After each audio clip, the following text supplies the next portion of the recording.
আসসালামু আলাইকুম সবাইকে। সবাইকে ওয়েলকাম জানাচ্ছি আরো একটা ভিডিওতে। আজকের ভিডিওটা একটু ডিফারেন্ট কারণ আজকের ভিডিওটা আসলে আমি আমার স্টোরি শেয়ার করার জন্য বানাচ্ছি।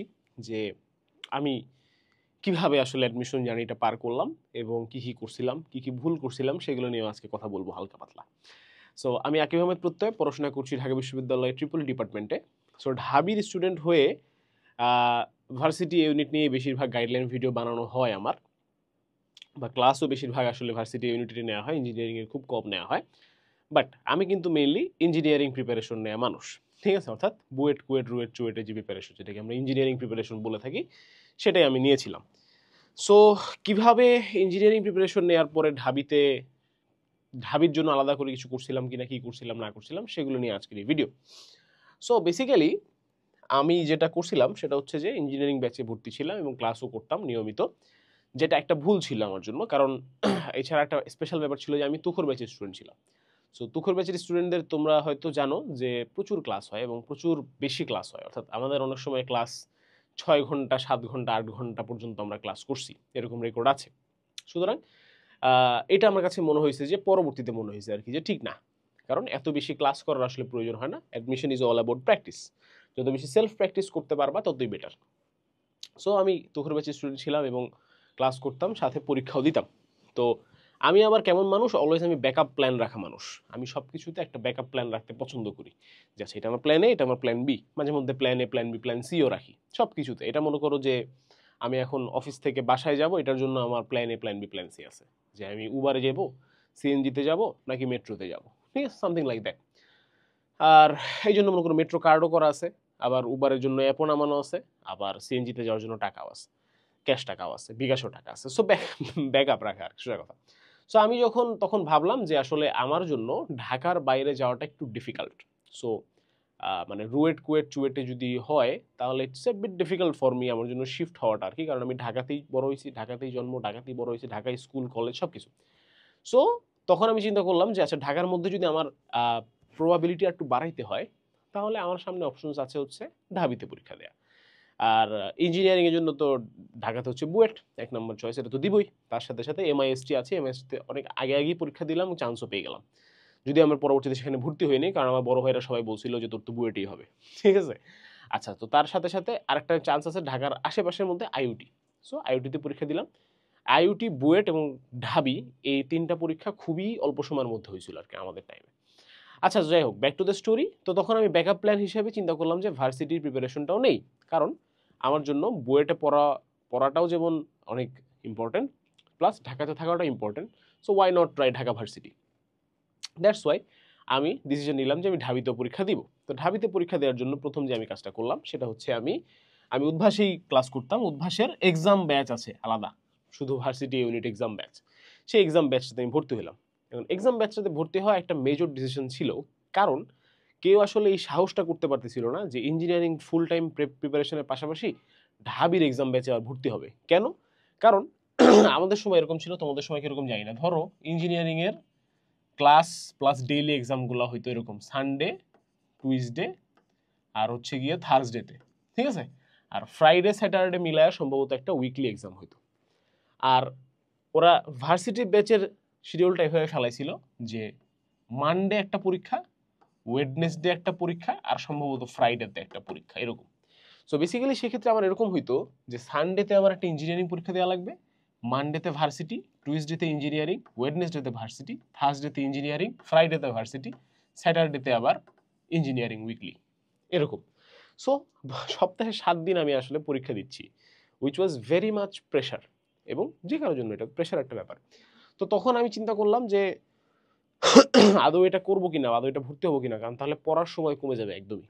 এবং তার সাথে আরেকটা ব্যাপার হবে, সেটা হচ্ছে যে আমি তো এই পরীক্ষাগুলোর জন্য প্রিপারেশন নিতে পারবো না বেসিক্যালি। কারণ রবিবারের ইঞ্জিনিয়ারিং একটা পরীক্ষা দিয়ে এসে রাতের বেলা প্রিপারেশন নিয়ে পরের দিন বিকালবেলা আবার হচ্ছে ভার্সিটির একটা পরীক্ষা দেয়া। তো বাট আমি ডিসাইড করলাম যে না, ইট মাইট বি ডিফিকাল্ট বাট আমি এটা করব। এবং খুব বেশি প্যারা হইলে হয়তো আমি ভার্সিটির কিছু পরীক্ষা স্কিপ করলাম। ভার্সিটি শুধু উইকলি পরীক্ষাগুলো বা বড় পরীক্ষাগুলো দিলাম, বাট আমি পরীক্ষাগুলো দিব এবং দিতে চাচ্ছি। সো আমার জন্য তখন প্রচুর প্রেশার হয়ে গেল। বাট এখন আমি একজন মানুষ যে হচ্ছে প্রেশারে ক্রাম্বল করি না, বরং প্রেশার আমার থেকে বেস্ট জিনিসটা বাই করে নিয়ে আসে। ঠিক আছে? ২ ধরনের মানুষ হয়। কিছু মানুষ আছে দেখবা যে প্রেসার যত বাড়ে সে হচ্ছে প্রেসার বাড়ার সাথে সাথে তার পারফরমেন্সও বাড়ে, ঠিক আছে? এরকম কিছু মানুষ আছে যে দেখবা যে ক্রিকেটে বা স্পোর্টসে এরকম মানুষ আছে যে প্রেসার যত বেশি সে প্রেসারের দিন ভালো খেলে। হ্যাঁ, এরকম একজন ছিল হচ্ছে সাকিব আল হাসান। এখন সাকিব তো হচ্ছে স্বৈরাচারের পক্ষের লোক এবং তাকে আমরা এখন আর কি আইডিয়ালাইজ করবো না অফকোর্স, বাট এক্সাম্পল হিসেবে দেয়াই যায়। সাকিবকে তুমি দেখবা যে যারা দেখছো আগের খেলা যে যত বেশি প্রেসার তার উপর আসবে সে তত ভালো খেলবে। হ্যাঁ, দেখা যাচ্ছে যে নকআউট গেম, ওয়ার্ল্ড কাপের গেম, যেই গেমগুলোতে বাংলাদেশের ম্যাক্সিমাম প্লেয়াররা ক্রাম্বল করতো প্রেসারে, এত বড় ক্রাউডের সামনে খেলবো, সেখানে সাকিব বেটার খেলতো। ঠিক আছে, this is just an example. ফুটবলের ক্ষেত্রে এখন তো ফুটবল আছে, মিতুল মার্মাকে তোমরা চিনো, ঠিক আছে, বাংলাদেশের গোলকিপার চিনো। এরপরে হাসা দিছে এই কারণে যে এই ছেলেটা হচ্ছে যে এত মানে নার্ভাস থাকে মাঠে এবং সে ইজি গোল গোল খায় যায়, গোল হজম করে ফেলে, সেভ করতে পারে না। আমি মাঠে বসে বাংলাদেশ ইন্ডিয়া খেলা দেখতেছিলাম এবং আমরা যে সাইডটাতে বসছিলাম ওই পাশেই হচ্ছে বাংলাদেশের ডিফেন্স ছিল সেকেন্ড হাফটাতে আর কি। তো আমরা দেখতেছিলাম যে মিতুল মার্মা কি পরিমাণ নার্ভাস, অর্থাৎ বাংলাদেশ কিন্তু তখন 1-0 আগায় আছে, তারপর মিতুল মার্মা নার্ভাস কেন? Because he is playing under a huge crowd. ওর চারই পাশে হাজার হাজার লাখ লাখ মানুষ চিল্লাইতেছে এবং ও যখন একটা ছোট্ট মিস্টেক করতেছে, বল ধরতে গিয়ে একটু হাতটা পিছড়ে যেতেছে, সবাই চিল্লায় উঠতেছে। এই প্রেশারটাও নিতে পারতেছে না। তোমাদের মধ্যে অনেকে এরকম আছে যে প্রেশার দিলে ভাইগা যাও, বাট আমি এরকম ছিলাম না। আমাকে প্রেশার দাও, I will give the best performance এবার। ওকে, যেমন আমি আজকের কথা যদি বলি, আজকে আমি প্রেশারের মধ্যে আছি কারণ আমাকে আজকে ইন টোটাল প্রায় 10-12টা গাইডলাইন ভিডিও বানাইতে হবে, প্লাস আমার গলা বসা, কারণ আমি গতকালকে রাতে বাংলাদেশ ইন্ডিয়া খেলা দেখে আসছি। I am in under pressure, right? But আজকে আমার মধ্যে থেকে বেস্ট গাইডলাইন ভিডিওগুলো বের হবে, বেস্ট আমি কথা বলতে পারতেছি যেগুলা রিলসে গেলেও রিলস ভাইরাল, ঠিক আছে? সো প্রেশার দিলে আমি ভাই বেস্ট পারফরমেন্স করি।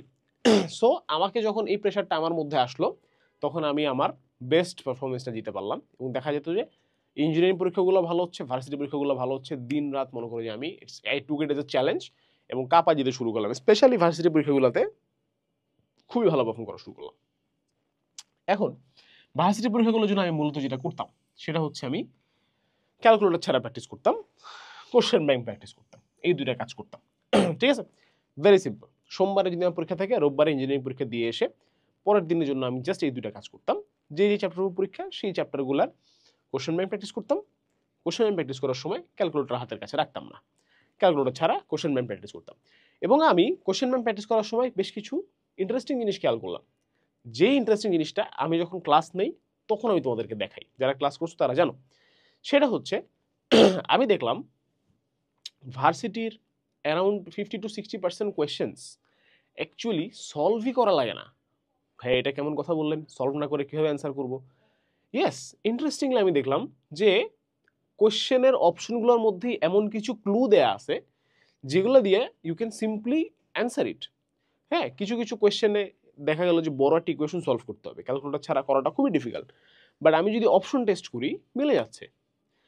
অপশন টেস্টিং, ক্যান্সেলেশন মেথড, এই জিনিসগুলোর নাম, অফিসিয়াল নাম আমি জানতাম না, but I observe question bank করতে করতে যে এইভাবে তো করা যায় ভাই। এবং এটা একমাত্র এই কারণে হয়েছে কারণ আমি প্রচুর পরিমাণে কোয়েশ্চেন ব্যাংক প্র্যাকটিস করছি, দ্যাটস ইট। ওকে, সো তখন আমি দেখলাম যে আচ্ছা ক্যালকুলেটর ছাড়া তো এত ডিফিকাল্ট কিছু না, এমন কিছু আসে না পরীক্ষায় যেটা আসলে ক্যালকুলেটর লাগে। ইন্টারেস্টিং। এবং আমি এটাও দেখলাম যে কোয়েশ্চেন ব্যাংকের থেকে আমি লুপ হোলগুলো বাইর করা শুরু করলাম যে আচ্ছা ঢাবিতে তাহলে এইভাবে ওরা হচ্ছে সুযোগ দেয় যে তুমি তাড়াতাড়ি অ্যান্সার করে নেক্সটে যেতে পারবা এবং 36 সেকেন্ডে অ্যান্সার করা ইজ নট দ্যাট ডিফিকাল্ট। তো এরপরে আমি তখন এই জন্য আমার দেখা যেত যে ইঞ্জিনিয়ারিং গুলাতে আমার পজিশন ধরো থাকতো 1K প্লাস মাইনাস, আর ভার্সিটি গুলাতে আমার পজিশন থাকতো 200 প্লাস মাইনাস। ঠিক আছে, তো আমার বাসায় মেসেজ যাইতো, আব্বু আম্মু অবাক হয়ে যেত যে কিরে তোমাকে 25,000 টাকা দিয়া ইঞ্জিনিয়ারিং এর কোর্সে ভর্তি করাইলাম, তুমি ওইখানে তোমার পজিশন আসে 1200-1300, আর যেখানে পড়াই নাই খালি পরীক্ষা দেয়াইতেছি ভার্সিটি, সেখানে আমার পজিশন আসে 200-300।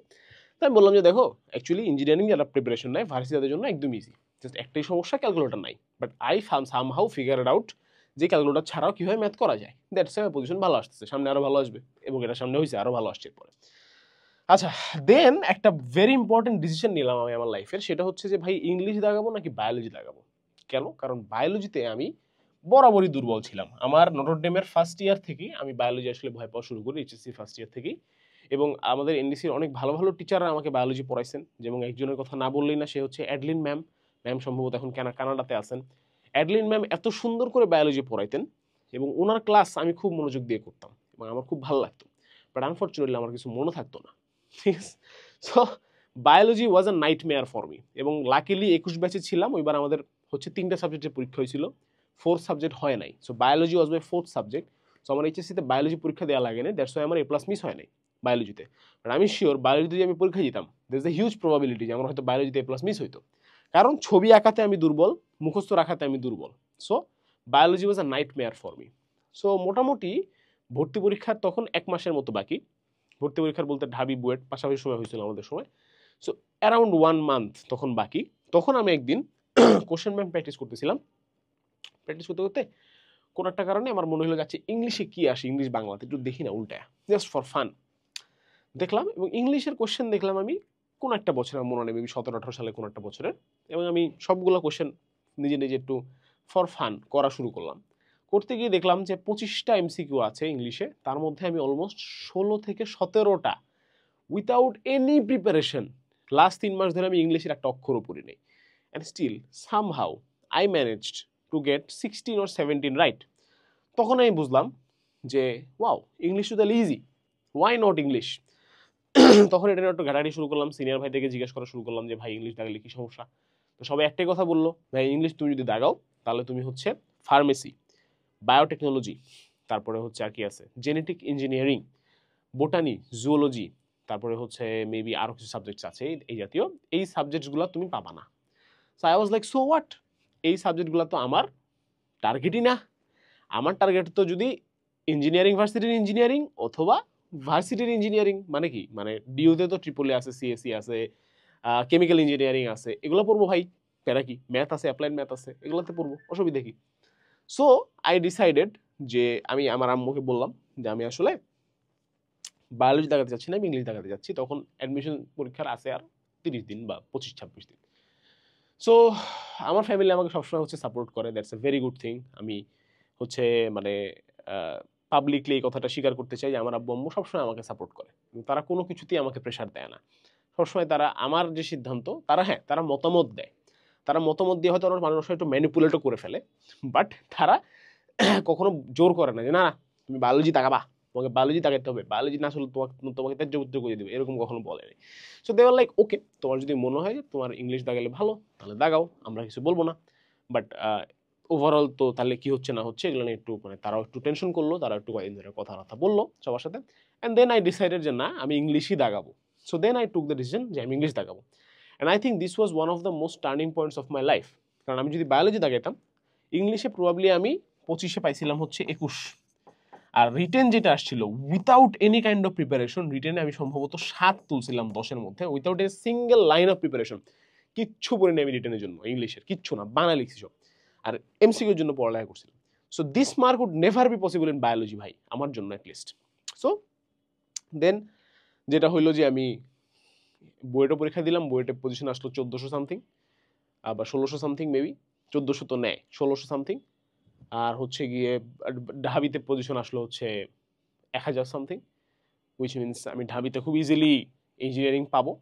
অ্যান্ড অলসো আমি আইওটিতে চান্স পাইছিলাম, ওখানে সফটওয়্যার ইঞ্জিনিয়ারিং আসছিল, স্কলারশিপ পাইছিলাম সফটওয়্যার ইঞ্জিনিয়ারিংয়ের, বাট ওখানে আমি পরে আর যাই নাই। এবং ওখানেও সেম জিনিস, আমার ফ্যামিলি আমাকে হালকা ম্যানিপুলেট করার ট্রাই করছে যে আইওটি অনেক ভালো, আইওটি ইন্টারন্যাশনাল, ইসলামিক, বাট আমি বলছি না আমি ঢাবিতে পড়বো, কারণ ঢাবি আমার বাসার কাছে আফটার অল, আর ঢাবি মানে ঢাবি আমার কাছে মনে হয়েছে তখন আর কি। সো আই চোজ ঢাবি লেটার। তো সাম মিস্টেক্স, আমার অ্যাডমিশন জার্নি থেকে যদি কিছু মিস্টেক্সের কথা বলতে হয়, সেটা হচ্ছে একটা কথা আমি বলবো যে ওই যে বললাম যে আগে যেটা প্রচুর ক্লাস করছি এটা ঠিক না, প্রচুর প্র্যাকটিস করা উচিত। আরেকটা কথা হচ্ছে যে এটা আমার মিস্টেক না, বাট সবার জন্য বলবো যে আমার স্টোরি থেকে এটা যে তোমরা শিখতে পারবা যে backup plan is very important. কারণ আমার সাথে এরকম বহুত পোলাপানকে আমি দেখছি একটা টার্গেট নিয়ে আগাইছে, বিশেষ করে মেডিকেল যারা প্রিপারেশন নেয়, তারা কিন্তু মেডিকেল ছাড়া কিচ্ছু বোঝে না ভাই, এবং অনেক আবেগের ব্যাপার, তো তারা বুঝতে চায়ও না, বুঝতে পারেও না, কেউ কেউ বললে তারা রেগে যায়। But you should have backup plans in life as well as in admission. সবার জন্য শুভকামনা। এই তো আজকে ভিডিও এখানেই শেষ। আসসালামু আলাইকুম, আল্লাহ হাফেজ, দেখা হবে বিজয়।